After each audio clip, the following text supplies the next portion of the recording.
know why I was joining up, and to be honest, I never really had a very good answer to give them. Looking back on it, I think I felt that sorting out the post 9/11 world would be the defining challenge of my generation, and the best way for me to understand that challenge was to see it from the front line. No doubt that reasoning was informed by my family's significant history of military service. My father, my grandfather, my uncle, my great-uncle had all served in the Army in various capacities, just as earlier generations of both sides of my family had done in wars stretching all the way back to the Revolution. I wanted to be a part of that heritage and the larger tradition of service that is a source of pride for so many Americans. Now, I'm going to skip over the part of the story where I went to basic combat training and officer candidate school and all that stuff. As those of you who have served already know, your true military education doesn't begin until the day you show up to your first unit with no idea of what to do. My first months with Charlie Company, the 2-2 Infantry, 3rd Brigade, 1st Infantry Division were one long lesson in learning how little I actually knew about what makes an effective unit and an effective officer. I got very good at reading my commanding officer's vocal tone. See, there were two distinct ways in which he would say Lieutenant Darnell. One way meant that he had a new assignment for me, and the other way meant that he had some choice criticisms regarding my performance on a previous assignment. You know, there was a casual sort of Lieutenant Darnell, and then I come into his office, he gave me something to do, and then sometimes it was Lieutenant Darnell, and I knew it was time. I had screwed up again for the 3rd time that day, and I was about to hear about it. It's funny, but it was these early stumbles as a junior company grade officer that gave me a chance to truly know the men that I was serving with. In a unit that was already gearing up for deployment, I didn't have time to learn the job at a leisurely pace.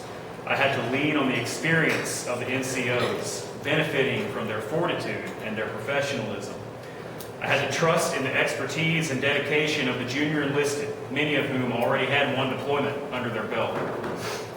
I observed and I learned as much as I could from these men, and in doing so, I came to know them in a very profound way.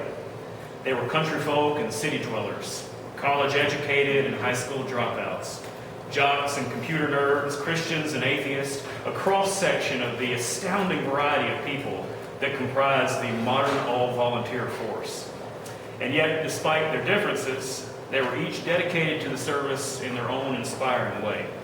Each of them had something valuable to teach me. By the time we deployed to Afghanistan in June of 2008, almost all of these men had become my friends, with many being as close as family. Those bonds of brotherhood would help us all to weather what we would face in the coming year.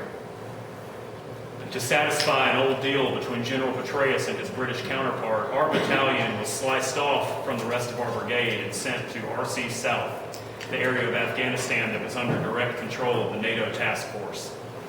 And as the only Americans in the room, we were of course given the toughest task to set up shop in an area west of Kandahar where there had never been a permanent Allied presence. My company of 130 riflemen was dropped into an old, near-abandoned Canadian operating base.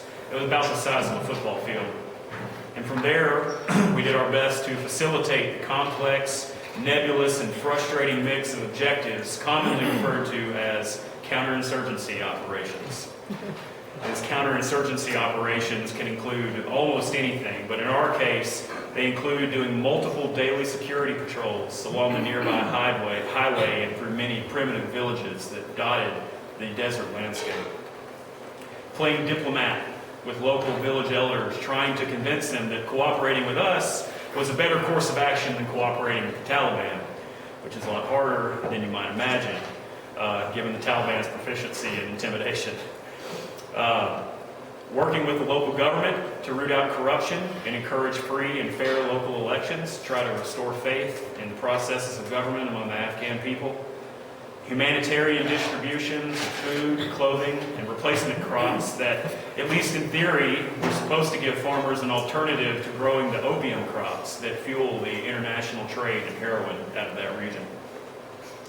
And then, of course, rooting out insurgent cells disguised among the population and the dreaded route clearance missions, in which you basically just drive along the major roadway until you can either declare that route to be secure or until something blows up on your lead vehicle, and then you clean that up, and then you declare the route to be secure at that point. I'll tell you, that always got the boys nice and fired up when they found out we were doing some route clearance. With pride, I say that the men I serve with tackled this bizarre and often conflicting mix of missions with a level of competence and professionalism that brings credit to this country and to this generation of fighting men and women. Even in the face of loss, the loss of friends, and at times the loss of faith in the military establishment itself, they held together and they held to the mission. Historians and scholars will long debate the causes and implications of the wars in Iraq and Afghanistan. And to tell you the truth, I can't say for certain that anything we accomplished over there will stick, or that the billions of dollars and thousands of lives spent in the fight against the insurgency will lead to anything resembling a lasting peace in that region. But I can say for certain that I was made better by my time serving with the Comanches of Charlie Company 2-2 Infantry. I learned from them. I laughed with them. I grieved with them. I bled with them. And it was my great honor to do so. To me, Veterans Day will always be a day to think back on those times and to stand in awe once again of the dedication, professionalism, and uncommon bravery that is so commonly displayed throughout the history of the United States military.